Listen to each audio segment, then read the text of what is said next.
সেদিনের প্রথম দেখা,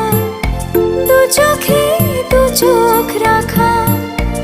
আজও সেই সে